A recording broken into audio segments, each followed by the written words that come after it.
তিনি ছিলেন এমন এক নবী যার হাতে ছিল এই পৃথিবীর রাজত্ব, যারা ছিল তার হুকুমের দাস।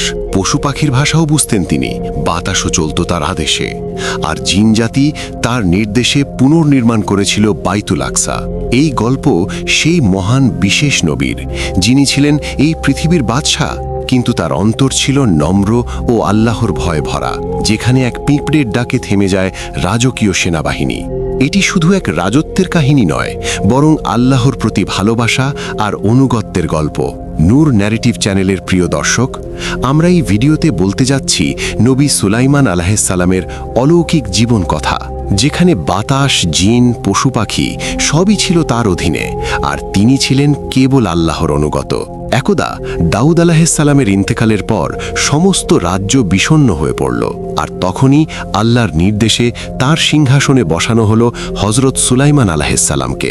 এক রাতে হজরত সুলাইমান আলাইহিসসালাম আকাশের দিকে তাকিয়ে আল্লাহকে বললেন, হে আমার প্রতিপালক, আমাকে এমন এক রাজত্ব দিন যা আর কেউ কখনো পাবে না। ইয়া রাব, আপনি আমাকে ক্ষমা করুন এবং আপনার পক্ষ থেকে বিশেষ অনুগ্রহ দিন। আল্লাহ তার দোয়া কবুল করলেন। তখন থেকে সুলাইমান আলাইহিসসালাম শুধুমাত্র মানুষের উপরই শাসন করতেন না, বাতাসও তার আদেশে চলত।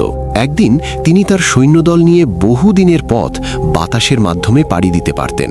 জিন তার জন্য প্রাসাদ বানাত, সাগরের গভীরে ডুব দিয়ে রত্ন আনত, এমনকি তিনি পশু পাখিদের ভাষাও বুঝতেন। এমনই একদিন হজরত সুলাইমান আলাইহিসসালাম আল্লাহর আদেশে তার বিশাল সেনাবাহিনী নিয়ে সফরে বের হলেন। সেই সেনাবাহিনীতে ছিল মানুষ, জিন, পশু পাখি। সেনাবাহিনী এত বিশাল ছিল যে তাদের আগমনের শব্দে পাহাড় কেঁপে উঠত। রাতে সিংহাসনে বসে হজরত সুলাইমান আলাইহিসসালাম তার সুশৃঙ্খল বাহিনীর গতি পর্যবেক্ষণ করছিলেন। পথে যেতে যেতে তারা একসময় পৌঁছে গেলেন এক সবুজ গাছে ভরা উপত্যকায়, যেখানে ছোট ছোট গর্তে অসংখ্য পিপিলিকাদের এক রাজ্য ছিল। পিপিলিকার রাজা দূর থেকে হঠাৎ দেখতে পেল যে সুলাইমান আলাইহিসসালাম বিশাল বাহিনী নিয়ে ধেয়ে আসছেন। তখনই দায়িত্ববান সেই পিপিলিকার রাজা চিৎকার করে বলল, হে পিপিলিকার দল, তাড়াতাড়ি সবাই নিজ নিজ গর্তে আশ্রয় নাও, কেননা সুলাইমান আলাইহিসসালাম ও তার বাহিনী এদিকে এগিয়ে আসছে। তারা তোমাদেরকে না দেখে পদদলিত করে ফেলতে পারেন। সেই ছোট্ট পিপিলিকার সতর্কবার্তা স্পষ্টভাবে শুনতে পেলেন নবী সুলাইমান আলাইহিসসালাম। তিনি তখন আল্লাহর দরবারে মাথা নত করে বললেন, হে আমার প্রতিপালক, আমাকে এমন অন্তর দিন যাতে আমি সব সময় কৃতজ্ঞ থাকতে পারি। আপনি যে নিয়ামত আমাকে দান করেছেন তা যেন আমি উপভোগ করি সঠিকভাবে, এবং আমি যেন সৎকর্ম করতে পারি যা আপনি পছন্দ করেন। এরপর তিনি পিপিলিকার রাজাকে সম্মানের সাথে ডাকলেন এবং বললেন, হে পিপিলিকা, তুমি এত ছোট অথচ এত দায়িত্বশীল। তোমার কথা শুনে আমি মুগ্ধ, কিন্তু বলো তো, তুমি কি সত্য মনে করো আমি এমন একজন যে পশু পাখির ক্ষতি করব? পিপিলিকার রাজা বিনয়ের সাথে সামনে এসে দাঁড়িয়ে বলল, হে আল্লাহর নবী সুলাইমান, আমি আপনাকে কখনোই জালিম ভাবিনি, বরং আমরা জানি আপনি প্রাণীদের সুরক্ষা দেন, তাদের অধিকার রক্ষা করেন। কিন্তু আমাদের রাজ্য এত ছোট যে আমাদের দেহ এত নাজুক, আমরা আপনার পায়ের নিচে না পড়েই পড়ে যেতে পারি। আমি কেবল আমাদের প্রজাদের নিয়ে উদ্বিগ্ন ছিলাম। যদি তাদের কোনো ক্ষতি হয় তবে আমি আল্লাহর কাছে দায়ী হব। আমার দায়িত্ব এই ছোট প্রাণীদের নিরাপদ রাখা, কারণ আমাকেও একদিন হিসাব দিতে হবে। প্রিয় দর্শক, আল্লাহ তাআলা কুরআনুল কারীমে এই আশ্চর্য ঘটনা আমাদের সামনে তুলে ধরেছেন, যা ঘটেছিল হজরত সুলাইমান আলাইহিসসালামের জীবনে। আল্লাহ বলেন, সুলাইমানের সামনে একত্রিত করা হলো তার বাহিনীকে, জিন, ইনসান এবং পক্ষীকুলকে, এবং তাদেরকে সুবিন্যস্ত করা হলো নানা দলে। যখন তারা এক পিপিলিকার অধ্যুষিত এলাকায় পৌঁছল, তখন এক পিপিলিকা বলল, হে পিপিলিকার দল, তোমরা দ্রুত নিজেদের গর্তে ঢুকে যাও, যেন অজ্ঞাতসারে সুলাইমান ও তার বাহিনী তোমাদের পিষে না ফেলে। এই কথাটি শুনে নবী সুলাইমান আলাইহিসসালাম মৃদু হেসে উঠলেন। একটি ক্ষুদ্র প্রাণীর এমন দূরদর্শিতা, তার নেতৃত্ব ও গুণপ্রজ্ঞা তাকে অভিভূত করল। তিনি পিপিলিকার রাজার প্রতি গভীর শ্রদ্ধাবোধ অনুভব করলেন এবং তার সঙ্গে কথা বলতে উদ্যোগী হলেন। তিনি জিজ্ঞেস করলেন, তোমাদের পিপিলিকার বাহিনীর সংখ্যা কত? পিপিলিকার রাজা সম্মান বজায় রেখে উত্তর দিল, ধরা যাক আমাদের প্রধান সেনাপতির সংখ্যা 400। প্রতিটি সেনাপতির অধীনে রয়েছে 4000 সুবেদার, প্রতিটি সুবাদের অধীনে রয়েছে 40 জন হাকিম, এবং প্রতিটি হাকিমের অধীনে রয়েছে 40,000 ফৌজদার। এইভাবেই আমাদের সংগঠিত বাহিনী কাজ করে চলে। এই বিশাল সেনা কাঠামো শুনে সুলাইমান আলাইহিসসালাম মুচকি হেসে বললেন, তোমাদের রাজ্য তো দেখছি যথেষ্ট শক্তিশালী এবং সুবিন্যস্ত। আচ্ছা বলো তো, তোমার রাজ্য ভালো নাকি আমার রাজ্য? পিপিলিকার রাজা বিন্দুমাত্র দ্বিধা না করে দৃঢ় কণ্ঠে বলল, আমার রাজ্য আপনার চাইতে উত্তম, কারণ আপনার রাজ্য গড়ে উঠেছে জিনদের শ্রমে এবং বাতাসের সাহায্যে। এতে স্পষ্ট যে আপনি পরনির্ভরশীল, আর আমি কোনো বাহ্যিক সাহায্যের উপর নির্ভর করি না। আমার কোনো সিংহাসন নেই কোনো বাহ্যিক বাহিনীর সহায়তা। আমি নিজ শক্তিতেই নিজের রাজ্য পরিচালনা করি, এমনকি এক মুহূর্তের জন্যও কারো উপর নির্ভর করি না। পিপিলিকার এই উত্তর হজরত সুলাইমান আলাইহিসসালামকে অভিভূত করে তুলল। তিনি অত্যন্ত প্রশংসা সুরে জিজ্ঞাসা করলেন, তোমার কথায় এত প্রজ্ঞা, এত যুক্তির ছাপ, এসব তুমি কোথায় শিখলে? পিপিলিকার রাজা তখন গভীর আত্মবিশ্বাসের সঙ্গে বলল, হে আল্লাহর নবী, যিনি আপনাকে এই বিশাল রাজত্ব, অসীম জ্ঞান ও প্রজ্ঞা দিয়ে পৃথিবীতে পাঠিয়েছেন, সেই মহান আল্লাহ তাআলাই আমাদেরও প্রয়োজন অনুযায়ী জ্ঞান দান করেছেন। তিনি কাউকে ছোট করেন না, প্রত্যেককে তাদের প্রয়োজন অনুযায়ী বুদ্ধি ও প্রজ্ঞা দান করেন। এই গভীর ও চিন্তাশীল কথাগুলো হজরত সুলাইমান আলাইহিসসালামের অন্তরে দারুণ প্রভাব ফেলল। তিনি বললেন, তুমি সত্যিই অনেক জ্ঞানের অধিকারী হে পিপিলিকা। আমি চাই যদি কখনো আমার রাজ্য পরিচালনায় কোনো ত্রুটি তোমার চোখে পড়ে, তবে কোনো দ্বিধা না করে আমাকে জানিও। পিপিলিকার রাজা তখন মাথা নিচু করে বিনয়ের সঙ্গে সম্মান জানিয়ে বলল, হে আল্লাহর খলিফা, আপনার মতো একজন মহান নবীর রাজ্য পরিচালনায় ভুল ত্রুটি নিয়ে আলোচনা করা আমার মতো এক তুচ্ছ পিপিলিকার পক্ষে বেয়াদবির শামিল। আমি তো ধূলিকণার মতো ক্ষুদ্র, আর আপনি সেই বাদশাহ যার ছায়ায় সমস্ত সৃষ্টি আশ্রয় নেয়। তবুও আপনি যখন নিজ মুখে আমাকে অনুমতি দিয়েছেন এবং স্নেহ ও শ্রদ্ধার দৃষ্টিতে দেখছেন, তখন আমি সমালোচনায় নয়, বরং বিনীতভাবে স্মরণ করিয়ে দেওয়ার অভিপ্রায়ে কিছু কথা বলি। অতঃপর একটু থেমে পিপিলিকার রাজা গভীরভাবে চোখে চোখ রেখে আবার বলল, হে আল্লাহর নবী, আপনি একসময় আল্লাহ তাআলার দরবারে এই দোয়া করেছিলেন যে, হে আমার প্রতিপালক, আমাকে এমন এক রাজত্ব দান করুন যা আমার পরে আর কারো জন্য উপযুক্ত না হয়। নিশ্চয়ই আপনি শ্রেষ্ঠ দাতা। হে আল্লাহর নবী, আপনি তো জ্ঞানের ভাণ্ডার, প্রজ্ঞার আলো। আপনি তো জানেন আল্লাহর রাজ্য সীমাহীন, তার দান ফুরায় না। তাহলে কেন এই দোয়া? যদি আপনার পরে কোনো একজন বান্দাকে আল্লাহ আপনার মতো কিংবা আপনার চেয়ে বড় রাজ্য দান করেন, তাহলে আপনার আপত্তির কারণ কি? একজন নবী কি ঈর্ষা রাখতে পারেন অথবা নিজ শ্রেষ্ঠত্ব চিরস্থায়ী করতে চান? আমি জানি না আমার কথাগুলো আপনাকে কষ্ট দেবে কিনা, কিন্তু আপনিই তো বললেন আমি যেন আপনার ভুল হলে স্মরণ করিয়ে দিই। আমি তাই করলাম, যেমন একজন প্রজার কর্তব্য রাজাকে সত্য স্মরণ করিয়ে দেওয়া।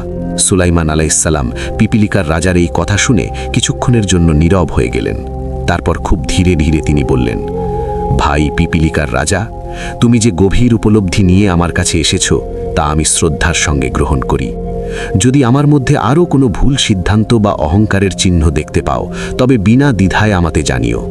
আমি একজন আল্লাহর বান্দা, আমার দায়িত্ব হলো প্রতিনিয়ত নিজের আত্মশুদ্ধ করা। পিপিলিকাদের রাজা নতস্বরে জবাব দিল, হে নবী, হয়তো আমার কথাগুলো আপনার হৃদয়ে সামান্য কষ্টের রেখা এঁকেছে, তবু আপনি নিজেই তো আমাকে প্রতিশ্রুতি দিয়েছিলেন যে সত্য বলতে ভয় করবে না। আমি সেই প্রতিশ্রুতির প্রতি বিশ্বস্ত থাকতে এসব বলছি। হে সুলাইমান আলাইহি ওয়াসাল্লাম, আপনি যে বেহেশতের আংটি ধারণ করেছেন, সেটির মাধ্যমেই তো আল্লাহ আপনাকে দিয়েছে আকাশচুম্বী ক্ষমতা। পূর্ব থেকে পশ্চিম, উত্তর থেকে দক্ষিণ, সমগ্র দুনিয়া আপনার অধীন। জিন, পরী, মানুষ, দানব, পাখি, প্রাণী, এমনকি আগুন ও বাতাস পর্যন্ত আপনার আদেশ মানে। এই সব কিছুই তো সেই আংটির মুহূর্তে সম্ভব হয়েছে। এই আংটি আপনার নয়, এটি এক পবিত্র আমানত যা আল্লাহ আপনাকে সাময়িক সময়ের জন্য দিয়েছেন। কিন্তু প্রশ্ন হলো, হে নবী, আপনি কি এই অপার নিয়ামতের জন্য আল্লাহর দরবারে যথাযথ কৃতজ্ঞতা প্রকাশ করেছেন? আপনি তো জানেন, কৃতজ্ঞতা শুধু মুখের শব্দ নয়, বরং অন্তরের গভীর অনুভব এবং কাজের মাধ্যমে তা প্রকাশ পাওয়া। আরও একটি বিষয় স্মরণ করিয়ে দিতে চাই, হে নবী, আল্লাহ যখন বাতাসকে আপনার অধীন করে দিয়েছেন, তখন তা শুধু একটি অলৌকিক শক্তি নয়, তা ছিল এক শিক্ষা। বাতাস দেখা যায় না, ধরা যায় না, কোনো আকৃতিতে তাকে বাঁধা যায় না, তবুও তার উপস্থিতি আমাদের প্রতিটি মুহূর্তে অনুভূত হয়। এ বাতাস যেমন চুপিসারে আসে, তেমনি আবার এক ঝড়ের ঝাপটায় সব কিছু লণ্ডভণ্ড করে দিয়ে চলে যায়। এ বাতাস আমাদের শেখায়, পার্থিব্য সমস্ত শক্তি, রাজত্ব, গৌরব, দম্ভ সবই ক্ষণস্থায়ী। আজ আপনি শাসন করছেন, কাল মাটির নিচে শুয়ে থাকবেন। আজ আপনার গায়ে রাজকীয় পোশাক, কাল হয়তো শুধু এক সাদা কাফনের কাপড়ই আপনাকে ঢেকে রাখবে। বাতাসের মতো এই সমস্ত শক্তি চলে যাবে, মিলিয়ে যাবে, রয়ে যাবে শুধু সেই অনুভব, আপনি কেমন ছিলেন আর কি রেখে গেলেন। পিপিলিকার রাজার এই সমস্ত কথা শুনে হজরত সুলাইমান আলাইহিসসালাম স্তব্ধ হয়ে গেলেন। তিনি পিপিলিকার রাজার কথায় মর্মাহত হলেও রাগান্বিত হলেন না, বরং তিনি নীরবে মাথা নিচু করে মাটির দিকে তাকিয়ে নিজের পথে চলতে শুরু করলেন। ঠিক তখনই পিপিলিকার রাজা তার ক্ষুদ্র কণ্ঠে শ্রদ্ধার সাথে ডাক দিলেন, হে আল্লাহর খলিফা, আপনি আমার দরজায় এসে খালি মুখে ফিরে যাবেন, তা কি মানা যায়? আপনি তো সেই মহান নবী যিনি ধনী দরিদ্র নির্বিশেষে সকলের জন্য দয়ার বাতিঘর। আপনার প্রস্থানে আমার দরিদ্র রাজ্যেও দয়ার ছায়া পড়ুক। হে আল্লাহর নবী, আপনি কিছু মুখে দিয়ে যান। এই বিনয় ও ভালোবাসাপূর্ণ বাক্য শুনে হজরত সুলাইমান আলাইহিসসালাম হতভম্ব হয়ে পড়লেন।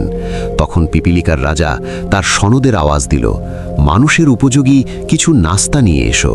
অতঃপর পিঁপড়েরা ক্ষুদ্র ক্ষুদ্র কিছু খাদ্য এনে পেশ করল। হজরত সুলাইমান আলাইহিসসালাম তা দেখে হালকা করে হেসে উঠলেন। এই হাসি ছিল ক্ষুদ্র প্রাণীর মহানুভবতায় অনুপ্রাণিত এক হাসি। পিপিলিকা রাজা বিনয়ের সাথে বলল, হুজুর, আপনি হাসছেন কেন? ক্ষুদ্র খাদ্যে যদি আল্লাহর বরকত থাকে তবে তা অগণিত প্রাণীর তৃপ্তির জন্য যথেষ্ট। তদুপরি বিশাল বড় খাদ্য ভাণ্ডারও এক বড় মাছের ক্ষুধা নিবারণে ব্যর্থ হতে পারে। সবই আল্লাহর হাতে। আপনি বিসমিল্লাহ বলে মুখে দিন, নিশ্চয়ই তাতে বরকত হবে। হজরত সুলাইমান আলাইহিসসালাম বিসমিল্লাহ বলে সেই অল্প একটু খাবার থেকে একটুখানি মুখে দিলেন। তখনই তিনি অনুভব করলেন মুখে দেওয়ার পর তা আরও বড় হয়ে উঠেছে। যখন তিনি তা গিলে ফেললেন, তার পেট যেন পরিপূর্ণ হয়ে গেল। তিনি অবাক হয়ে তার সৈন্যবাহিনীর সঙ্গী সাথী আমির ওমরাহদের বললেন, তোমরাও একটু একটু করে গ্রহণ করো। সবাই এক চিমটি পরিমাণ করে খেলেন এবং আশ্চর্যভাবে প্রত্যেকেই তৃপ্ত হলেন। দ্বিতীয়বার আর কেউ খেতে উদ্যত হলেন না, কারণ সকলেই তৃপ্তিতে পরিপূর্ণ। কয়েক হাজার লোক এভাবে আহার সম্পন্ন করল। অথচ তখনও দেখা গেল পিপিলিকাদের আনা খাবারের মাত্র 1/4 শেষ হয়েছে। অতঃপর সুলাইমান আলাইহিসসালাম পিপিলিকা রাজাকে বিদায় জানিয়ে তার সৈন্য সামন্ত নিয়ে নিজ গন্তব্যের দিকে এগিয়ে যেতে লাগলেন। এরপর একদিন হজরত সুলাইমান আলাইহিসসালাম গভীর মনোযোগে দোয়ায় লিপ্ত হয়ে আল্লাহর দরবারে আরজি করলেন, হে আল্লাহ রাব্বুল আলামিন, তুমি আমাকে সারা পৃথিবীর বাদশাহী দান করেছ, নবুয়তের মর্যাদাও দিয়েছ। আমাকে এমন শক্তি ও সম্মান দিয়েছ যা আগে কখনো কেউ পায়নি। কিন্তু হে প্রভু, আমি তো চিরকাল এই পৃথিবীতে থাকব না। এই পৃথিবী ছেড়ে একদিন চলে যেতে হবে আমাকে। এই রাজত্ব, এই সিংহাসন, এই বাহিনী কিছুই তো আমার আর থাকবে না। তবুও আমি চাই এমন একটি কাজ করে যেতে যা আমাকে তোমার প্রতি নিবেদিত প্রমাণ করবে, আর যেন কিয়ামত পর্যন্ত তোমার প্রিয় বান্দারা আমাকে মনে রাখে। আমি চাই তোমার পবিত্র ঘর বাইতুল আকসা নতুনভাবে নির্মাণ করতে। আল্লাহ সুবহানাহু ওয়া তাআলা তার প্রিয় নবীর এই দোয়া কবুল করলেন এবং বললেন, হে সুলাইমান, তুমি অবশ্যই তা পুনর্নির্মাণ করবে। এই অনুমতি পেয়ে হজরত সুলাইমান আলাইহিসসালাম আনন্দিত হলেন। তিনি সঙ্গে সঙ্গে তার মন্ত্রী পরিষদকে আহ্বান করলেন। তার মন্ত্রিসভায় তখন ছিল 2 প্রজাতির প্রতিনিধি, মানুষের মধ্যে থেকে 350 জন মন্ত্রী এবং জিনদের মধ্যে থেকেও 350 জন মন্ত্রী। সভা বসল, সবাই সমবেত হল। হজরত সুলাইমান আলাইহিসসালাম বললেন, আমি বাইতুল আকসা পুনর্নির্মাণ করতে চাই। এটি একটি পবিত্র দায়িত্ব। পৃথিবীর সমস্ত জিনদের একত্রিত করো, সবাইকে আমার সামনে হাজির করো। তার এই হুকুমে জিন মন্ত্রীরা ছুটে গেল। বিশাল এক ময়দানে পৃথিবীর সব জিন জাতিকে একত্রিত করা হলো। সব জিন সমবেত হলে হজরত সুলাইমান আলাইহিসসালাম তাদের বললেন, আমি আল্লাহর ঘর বাইতুল আকসা আবার গড়ে তুলব। এজন্য দরকার মূল্যবান হীরা, মুক্তা, জহরত এবং দুর্লভ পাথর। তোমরা সমুদ্রের তলদেশ থেকে এসব সংগ্রহ করে আনো। আমি এসব রত্ন দিয়ে আল্লাহর ঘরকে সাজিয়ে তুলব, যেন তা যুগ যুগ ধরে আলোকিত থাকে। সুলাইমান আলাইহিসসালামের এই আদেশ পেয়ে জিনেরা সঙ্গে সঙ্গে কাজ শুরু করে দিল।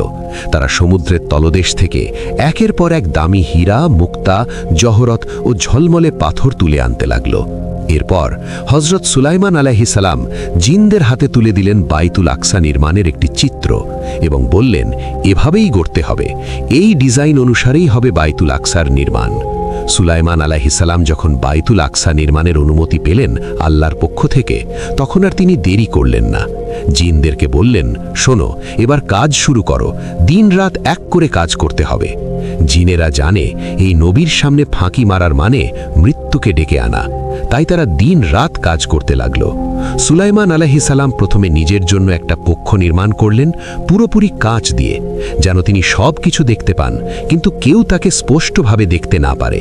জিনেরা দূর থেকে কক্ষে তাকিয়ে ভাবত, এই যে নবী সুলাইমান তো কক্ষেই বসে আছেন, একদম তাকিয়ে আছেন আমাদের দিকে।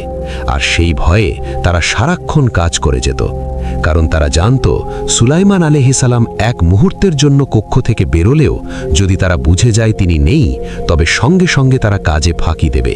জিন জাতি ছিল একটু অলস, একটু ছটফটে, তাদের শাসন না করলে ঠিকঠাক মতো কাজ হতো না। কিন্তু নবী সুলাইমান ছিলেন কঠোর, ন্যায়পরায়ণ এবং ক্ষমতাবান। তার ভয়ে তারা দিন রাত বায়তুল আকসা নির্মাণের কাজ করে যাচ্ছিল।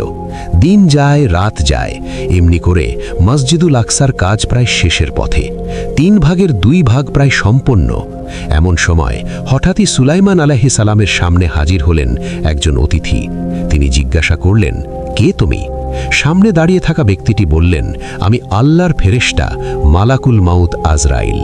আল্লাহর আদেশে আমি আপনার জান কবজ করতে এসেছি। সুলাইমান আলাইহিস সালাম কিছুক্ষণ চুপ থাকলেন, তারপর ধীরে ধীরে বললেন, তুমি জানো বাইতুল আকসার কাজ এখনো শেষ হয়নি, জিনেরা এখনো রাত দিন কাজ করছে। যদি তারা জেনে যায় আমি আর নেই, তবে ওরা আর এক মুহূর্ত কাজ করবে না। 3 ভাগের 2 ভাগ হয়েছে, আর 1 ভাগ বাকি। ভাই আজরাইল, একটু সময় দাও আমাকে। আজরাইল বললেন, হে নবী, আমি ক্ষমতাহীন, আল্লাহর আদেশে আমি এসেছি, মানতেই হবে, সময় দিতে পারি না। সুলাইমান আলাইহিস সালাম হতভাগ হয়ে বললেন, ভাই আজরাইল, আমি তো নিজের জন্য সময় চাইছি না, আর না আমার রাজত্বের জন্য, সিংহাসনের জন্য না, আমার স্ত্রী পুত্রদের জন্য না।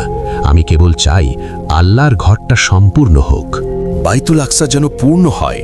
আমি শুধুমাত্র এই একটি কাজ শেষ করে যেতে চাই, যাতে কিয়ামত পর্যন্ত মানুষ আমাকে স্মরণ করে। আজরাইল আলাইহিসসালাম শান্ত কণ্ঠে বললেন, আপনি যদি কিছুটা সময় চান, তাহলে আল্লাহ রাব্বুল আলামিনের কাছে দোয়া করুন। তিনি যদি অনুমতি দেন, আর আমাকেও যদি সে অনুমতি দেন, তাহলে আমি ফিরে যাব। হযরত সুলাইমান আলাইহিসসালাম চোখ বন্ধ করে ধীরে ধীরে 2 হাত তুলে দোয়া করলেন, হে আমার প্রভু, হে আমার প্রতিপালক, তুমি যদি চাও আমি এখনই এ দুনিয়ার মায়া ছেড়ে চলে যাব, আর কোনো আপত্তি নেই আমার। কিন্তু আমি তোমার ঘর মসজিদুল আকসা পুনর্নির্মাণের জন্য কিছুটা সময় চাই। হে রব, তুমি তো জানো এই কাজ চলছে জিনেদের দ্বারা। তারা আমার উপস্থিতির ভয়ে দিনরাত খেটে চলেছে। এখন যদি আমি চলে যাই, তারা কাজ বন্ধ করে দেবে, মসজিদের কাজ অপূর্ণ থেকে যাবে। তাই হে রব, আমাকে সামান্য একটু সময় দাও, শুধুমাত্র এই একটি কাজ আমাকে শেষ করে নিতে দাও। আল্লাহ তাআলা সাড়া দিলেন, হে আমার নবী সুলাইমান, আমি এই পৃথিবীর সৃষ্টির শুরু থেকে আজ পর্যন্ত কাউকেও অতিরিক্ত সময় দেইনি। এটা আমার বিধানে বাইরে। আমার সিদ্ধান্তে মালাকুল মউত যার দরজায় যাবে, সে কখনোই খালি হাতে ফিরবে না। আল্লাহর কথা শুনে হযরত সুলাইমান আলাইহিসসালাম মাথা নিচু করে বললেন, হে আল্লাহ, আমি সন্তুষ্ট, আপনি যেটা ভালো মনে করেন সেটাই হোক। তবে একটি প্রশ্ন, আমার মৃত্যুর পর কি মসজিদুল আকসার কাজ সম্পন্ন হবে না? আল্লাহ তাআলার স্নেহভরা কণ্ঠে বললেন, হে সুলাইমান, চিন্তা করো না, এই দায়িত্ব এখনো আমি আল্লাহ নিয়ে নিলাম। তোমার মৃত্যুর পরেও এ কাজ শেষ হবে, জিন জাতিরাই এ কাজ সম্পন্ন করবে, তাদের অজান্তেই। আল্লাহর এই আশ্বাসে সুলাইমান আলাইহিসসালাম নিশ্চিন্ত হলেন। তিনি ধীরে ধীরে সেই কাঠের কক্ষে প্রবেশ করলেন, একটি লাঠিতে ভর দিয়ে দাঁড়ালেন, আর চোখে চোখ রেখে তাকিয়ে থাকলেন জিনদের দিকে, যেন তিনি এখনো বেঁচে আছেন, নজর রাখছেন সব কিছুর ওপর। এরপর মালাকুল মউত সুলাইমান আলাইহিসসালামের জান কবজ করে নিলেন। সুলাইমান আলাইহিসসালামের ইন্তেকাল হয়ে গেল। এখানে একটা কথা বলে রাখি, নবীদের একটা বিশেষ মুজিজা আছে, আর তা হলো আল্লাহ তাদের দেহ পবিত্র ও অক্ষত অবস্থায় রাখেন। সুলাইমান আলাইহিসসালাম তখনও লাঠিতে ভর দিয়ে সেই জিনদের দিকে তাকিয়েছিলেন।